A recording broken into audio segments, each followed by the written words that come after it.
അങ്ങനെ നമ്മുടെ fish farm സെറ്റപ്പിന്റെ ഒന്നാമത്തെ ദിവസമാണ്. നമുക്ക് അങ്ങനെ കാഴ്ചകൾ കാണാം. വായോ ഞാൻ വരാം.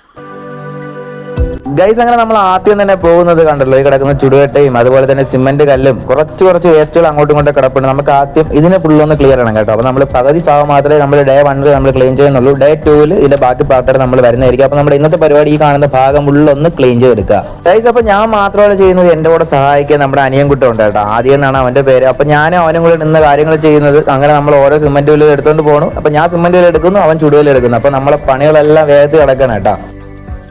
ഇങ്ങനെ നമ്മുടെ ലാസ്റ്റ് ചുടുകല്ല് നമ്മളെടുത്ത് അങ്ങനെ ചുടുകല്ലെല്ലാം പറക്കി മാറ്റി കേട്ടോ. അങ്ങനെ നമ്മൾ ചുടുകല്ലെല്ലാം നമ്മൾ മാറ്റുണ്ട് കേട്ടോ. ഈ കാണുന്ന ഭാഗത്തുനിന്ന് ഞാനും നമ്മുടെ അനിയൻകുട്ടനും കൂടെ ചുടുകല്ലെല്ലാം മാറ്റി. ഇനി നമുക്ക് ജസ്റ്റ് ഒന്ന് ലെവൽ ചെയ്തെടുക്കാം. അങ്ങനെ നമ്മൾ ഈ ഭാഗത്ത് നോക്കിയപ്പോൾ കുറച്ച് മണ്ണൊക്കെ ഒന്ന് ലെവലാവുണ്ടായിരുന്നു കേട്ടോ. അങ്ങനെ നമ്മൾ ഇവിടെ നിന്ന് കുറച്ച് മണ്ണെല്ലാം മാറ്റി ഇങ്ങോട്ട് താഴ്ന്ന സ്ഥലത്തോട്ട് നമ്മൾ ആക്കിയിട്ടുണ്ട്. എന്തായാലും ഇവിടെ ഫുള്ള് ഇനിയും മണ്ണിട്ട് നമുക്ക് ലെവൽ ചെയ്യാനുള്ളതാണ്. അപ്പം നമ്മൾ ഇവിടെ നിന്നെല്ലാം കുറച്ച് മണ്ണ് ഇങ്ങോട്ടാക്കിയിട്ടുണ്ട്. നമ്മൾ ഇങ്ങോട്ടാക്കിയ മണ്ണിനെ നമ്മുടെ ആദ്യക്കൂട്ട കുറച്ച് കല്ലൊക്കെ പൊട്ടിക്കേണ്ടത് കേട്ടോ. അതെല്ലാം പയ്യെ തട്ടി പൊട്ടിക്കുകയാണ്. അപ്പം നമ്മളും ഇതേപോലെ ബാക്കി എത്രയും തൂത്തും മണ്ണൊക്കെ ഒന്ന് ലെവൽ ചെയ്ത് സെറ്റപ്പ് ആക്കി എടുത്തിട്ടുണ്ട്. മച്ചാമാരെ, നമ്മുടെ അങ്ങനെ ഫിഷ് ഫാം സെറ്റപ്പിന്റെ ഫസ്റ്റ് വീഡിയോ ആണ് കേട്ടോ. അപ്പോൾ നിങ്ങൾക്ക് ഇഷ്ടപ്പെടുവാണെങ്കിൽ ഈ വീഡിയോ ഒന്ന് കമന്റായിട്ട് അറിയിക്കുക എങ്ങനെ ഉണ്ടെന്ന്. അപ്പോൾ നമ്മൾ പാർട്ട് 2 ആയിട്ട് വരുന്നതായിരിക്കും. അതുവരേക്കും എല്ലാവർക്കും തരാം.